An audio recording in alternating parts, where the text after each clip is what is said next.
But when all hope seemed lost, a man determined to defend his homeland and drive out these barbarian invaders rose to the occasion. A man who quite possibly was the greatest admiral to ever live. His name was Yi Sun-shin. They go on to join Yoshitsune's half-brothers and fight in the Genpei War against the powerful Taira, a clan that had killed Yoshitsune's father when he was just a baby. After 5 years of fighting, the Minamoto clan emerges victorious, and one of Yoshitsune's half-brothers, Yoritomo, becomes shogun. The end of the Genpei War had an unintended consequence. Without a common enemy, jealousy and suspicion soon turn the brothers against each other, and Yoshitsune and Benkei find themselves on the run, being pursued by Yoritomo and his men. Instead of taking his life, the samurai just turns and walks away. Benkei is shocked and left in disbelief. In the following days, these unfamiliar feelings turn to anger and frustration. How could he lose to this tiny samurai? He had defeated much larger men in the past. He decides to stalk the grounds of Kiyomizu-dera Temple, waiting for the samurai to appear so he could take his revenge.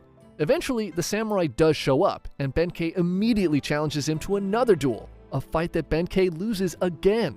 Humiliated, he bows in defeat and tells this samurai that he'll abandon his life as a monk and instead follow him as one of his retainers. Finally, Fujiwara orders some of his men onto the bridge, and they reluctantly do as they're told. As they slowly approach Benkei, he makes no motion to ready himself. They creep closer, and when they finally reach the massive monk, they discover that while he was still standing, he was already dead. Benkei, knowing he needed to buy as much time for his master as possible, had positioned himself to be supported by his spear even if he was no longer alive.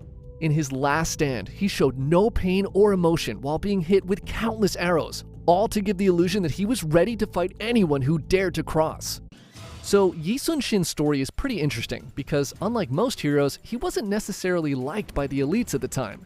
In fact, they kind of hated him, but for all the wrong reasons.